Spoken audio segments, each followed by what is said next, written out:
আমি আপনাদেরকে একটা ছোট্ট কারগুজারি শোনাই, আপনাদের দিল কেঁদে দিবে।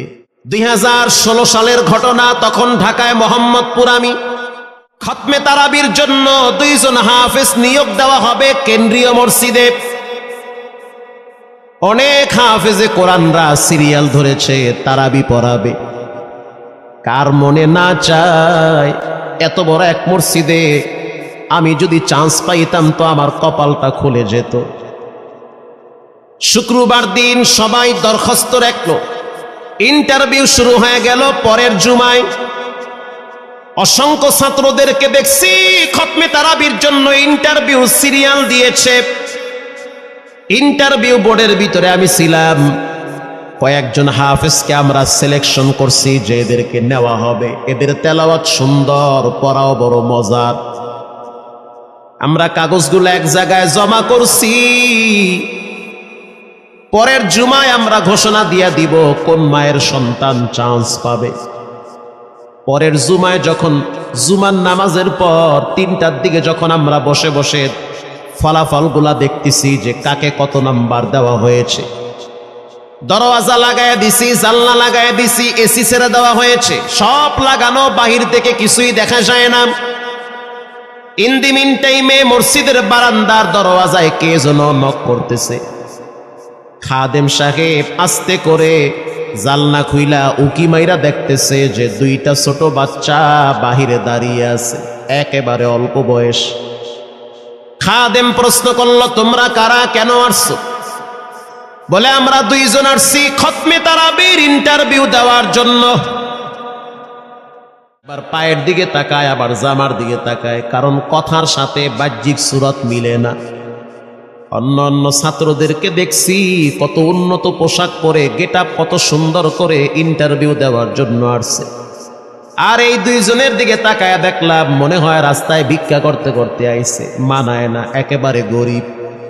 খাদেম বলল, ইন্টারভিউর ম্যাচ শেষ, চলে যাও বাড়িতে, নেওয়া হবে না।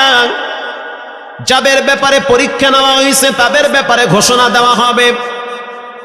বাচ্চা 2টা নাসর বান্দা বলতে আছে, আমাদের তো টাকা নাই যে আমরা ভাড়া দিয়ে এখানে আসব। বাবায় বড় কষ্ট করে 2-4টা টাকা জমা কইরা পকেটে দিয়া পাঠায় দিছে, এজন্য আসতে দেরি হয়েছে। খাদেমের বড় মায়া লাগছে, কারণ খাদেমও গরিবের সন্তান। ভিতরে গিয়া মুয়াজ্জিম সাহেবের বলতে আছে, ও ভাই, বাহিরে 2টা বাচ্চা দাঁড়ায় আছে, ওরা নাকি হাফেজে কোরআন, কিন্তু দেখলে তো মানায় না। মুয়াজ্জিম সাহেব ধমক দিয়া বলতে আছে, কোনো সুযোগ নাই, তাড়ায় দাও। খাদেম গিয়া ইমামের কানে কানে বলতে আছে, হুজুর, বাহিরে 2টা বাচ্চা দাঁড়িয়ে আছে, চেহারার ভিতরে এত মায়া, কিন্তু বাহ্যিক সুরত মিলে না, ওরা নাকি কোরআনের হাফেজ। পাশেই তো রহমানিয়ার মুহাদ্দিস সাহেব বসা আছে, তিনি বলতে আছে, কি ব্যাপার, ফিস ফিস করে আপনি কি বলতেছেন? বলে, হুজুর, বাহিরে 2টা বাচ্চা দাঁড়িয়ে আছে, তারা খতমে তারাবির ইন্টারভিউ দিতে চায়। মুহাদ্দিস সাহেব বলল, কোনো কথা নাই, আল্লাহর ঘরের দরওয়াজা খুলে দাও, এখানে কোনো পার্সিয়ালিটি চলবে না। আল্লাহর ঘরের দরওয়াজা সবার জন্য খুলে দেওয়া হবে, আসতে দাও, ভিতরে বসতে দাও। যদিও ওদেরকে দেখতে মানায় না, বংশগত তেমন মর্যাদা নাই, ভিতরে আল্লাহর কোরআন থাকার কারণে আমাদের উপরে ওয়াজিব হয়ে গেছে তাদেরকে সম্মান করা। কোন দিক থেকে মানায় না, কিন্তু ভিতরে আল্লাহর কোরআন আছে, এজন্য তাদের মর্যাদা অনেক বেশি। এবার বাচ্চা 2টা বাহিরে উজুখানায় গিয়া সুন্দর করে উজু বানাইল। উজু বানাইয়া ভিতরে ঢুইকা আমি তাকায় দেখতেছি লঙ্গির এক মাথা নিচে আর এক মাথা উপরে।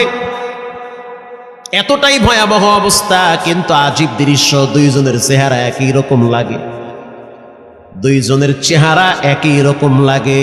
কে বড় কে ছোট বোঝা বড় কঠিন হয়ে গেছে।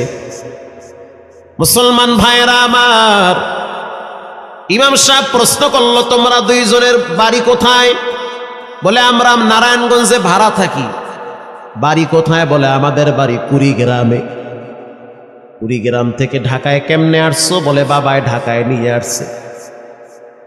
কয় মাসে কোরআন শরীফ খতম করেছো? বলে, আমরা 2 জনে 11 মাসে 30 পারা কোরআন খতম করেছি। ইমাম সাহেব একবার চেহারার দিকে তাকায় আর একবার পায়ের দিকে তাকায়। স্থানীয় গণ্যমান্য অনেক ব্যক্তিরা তাকায় আছে এদের দিকে। ইমাম সাহেব বলতে আছে, বাবা তারাবির ইন্টারভিউ শেষ হয়ে গেছে, বাড়ি চলে যাও। যেটা একটু দেখতে ছোট, ও চোখের পানি দেখলাম টিস্যু দিয়া মুছতেছে। কেন কাঁদতেছো? বলে আমরা গরিব, তার জন্য মনে হয় আমাদেরকে তাড়ায়া দিতেছেন। আমরা জানতাম না ইন্টারভিউ তাড়াতাড়ি শেষ হয়ে যাবে, আসতে দেরি হয়েছে কারণ আমাদের তো ভাড়া টাকা ছিল না, বাবায় কষ্ট করে কিছু টাকা দিয়েছে, সেটা দিয়ে এখানে আসছে। এবার মুহাদ্দিস সাহেব বলতে আছে, তাহলে একটা কাজ করো, তুমি কিছু তেলাওয়াত করে শোনাও। দুইজনেই উত্তর দিল যে আমরা তেলাওয়াত করলে তো আর নিবেন না, আপনারা প্রশ্ন করেন, আমরা দুইজনে উত্তর দিব। আমি তো আশ্চর্য হয়ে গেলাম, জীবনে কত হাফেজ দেখছি, এরকম হাফেজ দেখি নাই। প্রশ্ন করবেন, আমি উত্তর দিব। বুঝতে পারলাম ভিতরের খবর কেউ না জানলেও একজন জানেন, তিনি হলেন কে? মুহাদ্দিস সাহেব বলতে আছে, বাবা প্রশ্ন করব ঠিক আছে, তোমাদের মন মতো একটু তেলাওয়াত করে শোনাও। তেলাওয়াত যদি মানসম্মত হয় তাহলে ইন্টারভিউ নিব, যদি না হয় তাহলে ছাঁটাই করে দিব। এবার ছোট যেটা সেটা তেলাওয়াত শুরু করলো সূরা তাহা থেকে। তাহা মা আনজালনা আলাইকাল কুরআনা লিতাশকা। এত সুন্দর পড়া মনে হইতে আছে, আসমান থেকে কোরআন নাজিল হইতেছে। এত সুন্দর পড়া, কত রঙের ঢঙের পড়া শুনলাম, এই পড়া কোনোদিন শুনি নাই। আমি তাকায় দেখলাম স্থানীয় টিউনো সাহেবের চোখের পানি বায়া বায়া পড়তেছি। ইশারা দিতে আছে আরো তেলাওয়াত করতে বলেন। এই পড়া তো শুনলে আমার দিলের ময়লাগুলা কাটে। আল্লাহর ঘরে যখন গেছি বাইতুল্লাহ ফজরের টাইমে ইমাম সাহেব তেলাওয়াত করলে যেমন মনে হয়, মনে হইতে আছে ওই কোরআনের আওয়াজটা এখন এই মসজিদে বাজতেছে। ছোট বাচ্চাটা তেলাওয়াত করলো, বড় সন্তানটাও তেলাওয়াত করলো। এবার যারা হাফেজ সাহেব ছিল তারা প্রশ্ন শুরু করলো। যেখান থেকে প্রশ্ন করে পৃষ্ঠা ঠেকায়া দেয়, একটা জায়গায়ও আটকাইতে পারে না। এমনকি বাচ্চা দুইটা এটাও বলেছে, যদি আপনাদের যদি ধৈর্য থাকে তো আমরা দুইজনে পুরা 30 পারা এখানে এক দাঁড়ানে পড়ায়া দিব। আশা করি একটাও বাঁচবে না। এত সুন্দর পড়াশোনার পরে মোতাওয়াল্লি সাহেব বলল, সব বাদ, আমার কাছে এই দুইজনই পছন্দ হয়েছে। এই দুইজন রে মোতাওয়াল্লি সাহেব দাঁড়াইতে পারে না, হুইল চেয়ারে বসে থাকে, কাছে ডাইকা বুকের সাথে জড়ায়া ধরছে আর বলতে আছে, আল্লাহ এমন একটা সন্তান যদি আমার থাকতো জীবনটা ধন্য হয়ে যেত। আমার মৃত্যুর পরে একটু হইল তেরা কোরআন তেলাওয়াত করতে পারত। নিয়োগ হয়ে গেল, তারাবি শুরু হয়ে গেছে। মোহাম্মদপুর থানায় গিয়ে খবর নিয়ে দেখেন অনেক পুলিশরা এই বাচ্চার পিছনে দাঁড়ায় দাঁড়ায় নামাজ পড়ে চোখের পানি ছেড়ে কেঁদেছে। শুধু তাই নয়, অনেক হিন্দু মহিলারা পর্যন্ত রাস্তায় হাঁটার সময় তেলাওয়াতের আওয়াজে দাঁড়ায় দাঁড়ায় কোরআন শ্রবণ করেছে। শুধু তাই নয়, অনেক বড় বড় ডাকাত, মাস্তান, সন্ত্রাস, কিশোর গ্যাংয়েরা পর্যন্ত দাঁড়ায় দাঁড়ায় কোরআনের আওয়াজ শুনেছে।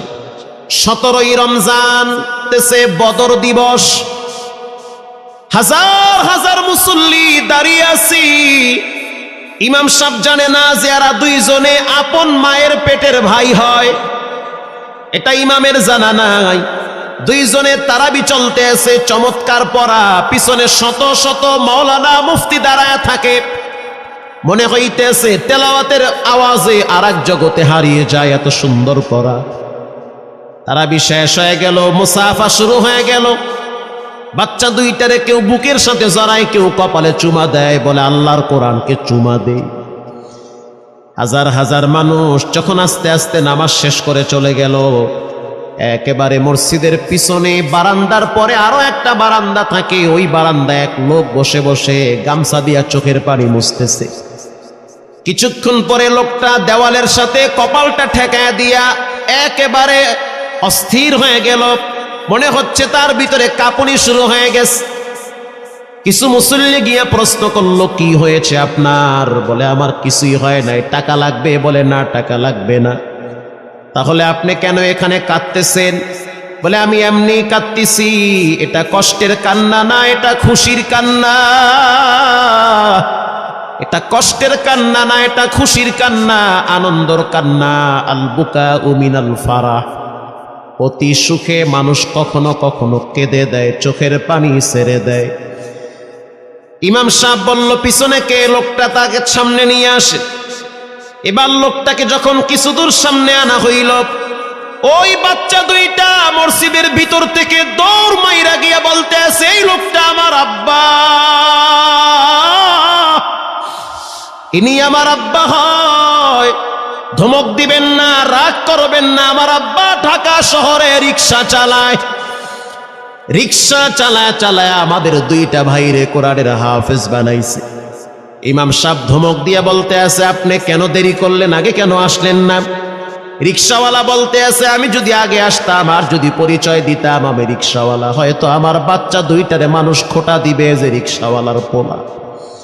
এজন্য আমি আসি নাই। দূর থেকে নামাজে কোরআন তেলাওয়াত শুইনা আবার আস্তে করে দূরে চলে যাই। মাঝে মাঝে বাচ্চা দুইটার সাথে দূর থেকে আইসা দেখা করি।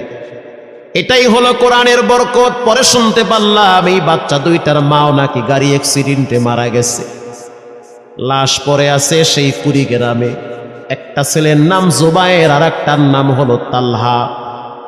রিক্সাওয়ালা বলতে আছে, আমার আফসোস নাই, কষ্ট হলো এক জায়গায়, সেটা হলো ঈদের সময় বাচ্চাগুলা তো বাড়িতে যাবে। বাড়িতে যাওয়ার পরে দেখবে ওদের মায়ের লাশ কবরে পড়ে আছে। ডানে বামে মাটি, সামনে পিছনে মাটি, মাটির ঘর, অন্ধকার কবরে মা ঘুমায়। ঈদের দিন এমন কোন দরদি নাই যে আমার বাচ্চাগুলারে সান্ত্বনা দিবে। গত ঈদেও দেখছি বাচ্চা দুইটা মায়ের কবরের পাশে দাঁড়ায় দাঁড়ায় লম্বা টাইম কেঁদেছিল। আমাদের ঘরে কোনো ঈদ নাই। রিক্সাওয়ালাকে সান্ত্বনা দেওয়া হইল, নসিব আপনার ভালো, কপাল খুলে গেছে। দুইটা সন্তান হীরার টুকরা এমন ভাবে তৈরি করেছেন, মনে হইতে আছে জিন্দা কোরআন হাঁটতেছে। এজন্য সন্তানগুলাকে দিনদার বানান, ঠকবেন না। বর্তমান জমানায় মানুষ বড় স্বার্থপর। একমাত্র কলিজার টুকরা মা বাবার জন্য যেই দোয়াটা করে ওটা অন্য কেউ সহজে করতে চায় না। কথা ঠিক না ঠিক? সন্তানগুলারে দিনদার বানান, নেককার বানান, আল্লাহওয়ালা বানান। আল্লাহ পাক বলেন, যারা কোরআন পড়ে, নামাজ পড়ে, আল্লাহর রাস্তায় দান করে, তারা হলো সফল ব্যবসায়ী। এখানে এমন মানুষ বসা আছেন যে নিজের হাতে নিজের মায়ের কবরে রাখছেন, নিজের হাত দিয়া নিজের আব্বারে কবরে ফালায়া রাখছেন।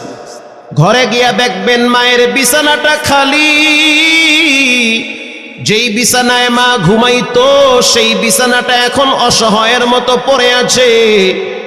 বাবায় যেই বিছানায় শেষ বয়সে বসে বসে কোরআন তেলাওয়াত করতো সেই বিছানাটা পড়ে আছে। এখন আর কেউ বলে না, বাজান তুই কেমন আছো? এই কথাগুলা মা বাবার মুখ থেকে সবচেয়ে বেশি বের হইতো। মা বাবার জন্য এখন চাইলেও তো কিছু করতে পারেন না। আজকে যদি আপনার মা বাবা থাকতো, খাওয়ানো লাগতো, চিকিৎসা করার লাগতো, অসুস্থ মাকে নিয়ে ভোলা মেডিকেলে যাওয়া লাগতো, অসুস্থ আব্বারে নিয়ে লঞ্চে করে ঢাকা মেডিকেলে যাওয়া লাগতো। এখন মাও নাই, বাবাও নাই, টাকা আছে, চাইলেও খরচ করতে পারেন না। সহজ একটা রাস্তা বের করে দেই, এর চেয়ে সুবর্ণ সুযোগ আপনি পাবেন কোথায়? আব্বারে তো থাকলে খাওয়াইতেন ভাত, না তো আর করতে পারতেন না।